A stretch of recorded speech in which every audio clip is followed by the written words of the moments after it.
Mike, your first reaction to the news that Tom Coughlin is stepping down? Yeah, not surprised. I mentioned on Friday on the air at FS1 that I was getting the sense that this was a different feel around Tom Coughlin. We kind of knew that things were coming to a head here, and you can debate the resign, fire, read the writing on the wall, all these kinds of things. But I really understood, and he seemed to understand, and the entire coaching staff understood that no matter what, this was going to be their last chance this season, and they had to make the playoffs. And you heard from what Eli Manning would say, or was saying last week, and even said again today, that the players let him down. They disappointed him. He did not disappoint them. So just the way everybody's been talking about this for the last couple of weeks didn't surprise me. It didn't surprise me that it was a quote, resignation either. Yeah, that's what I want to ask you about the resignation, because you hear Tom Coughlin is stepping down. That sounds like something he did voluntarily. But do you think they all came together for this decision, or was it truly either one-sided, Tom Coughlin or the Tisch and Mara families who decided we probably need a change?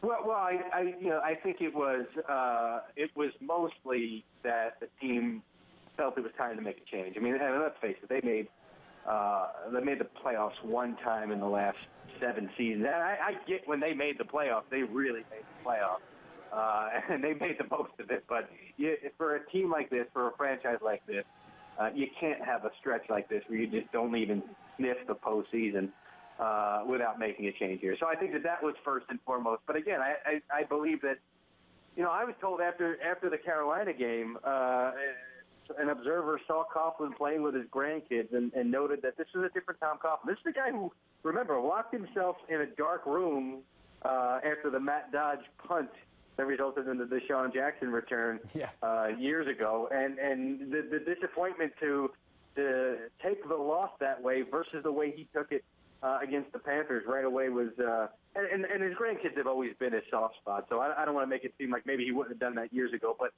the person that saw him said, it's got a different vibe to him. And that's when I started to sense that a resignation was coming here. Yeah, it's really amazing how much Tom Coughlin, how much he evolved during the course of his tenure with the Giants. I'm sure you heard Eli Manning earlier today in his press availability, almost got emotional. Players yesterday, Rashad Jennings especially, came out and said, of course I want him to be our coach. Did Tom Coughlin, towards the end of his reign with the Giants, become a player's coach?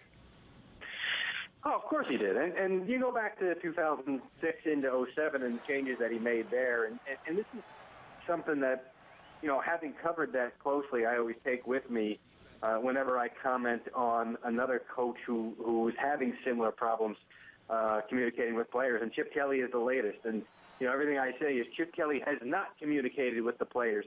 Has not, as in the past tense, because Tom Coughlin showed me that anybody can change that and make the proper adjustments. And, he didn't become a completely different person, but he learned what it would take for him to get through to these guys, and not necessarily a player's coach, but a coach who would inspire words like, love. And a lot of guys have said that. And you remember that 2011 Super Bowl team, the night before the Super Bowl, he told them, I love you guys. That's something that Tom Coughlin circa 2004 never would have said.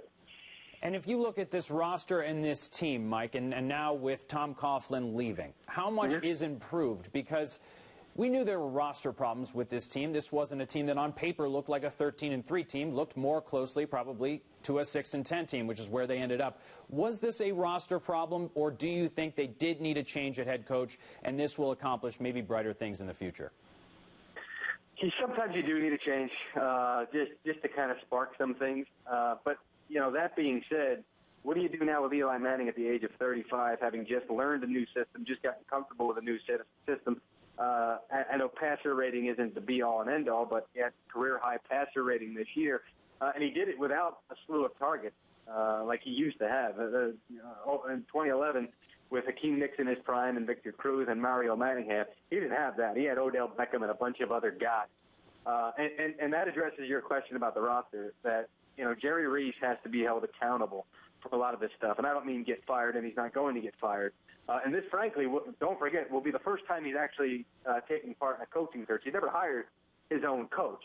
But that being said, the talent level on this roster is not anywhere near where it used to be and where it should be. So the shaking it up from a coaching standpoint, I think could help, but also from a personnel standpoint. They have a lot of money going into free agency. From a personnel standpoint, a lot of these guys need to be held accountable. And I would expect John Mara to say that, by the way, tomorrow during the press conference.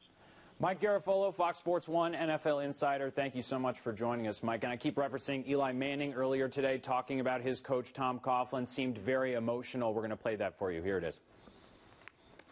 There's some things you can't control, and I think the Maras and the Tish know how I feel about Coach Coughlin and respect I have for him, and I think he's done a great job, and he definitely has not failed. I feel that we as players and we failed him by not playing to the level that we could. And here is the statement from Tom Coughlin. It reads in part, I met with John Mara and Steve Tisch this afternoon. I informed them that it is in the best interest of the organization that I step down as head coach. It has been an honor and privilege to serve as head coach of the New York Football Giants. This is not a sad occasion for me.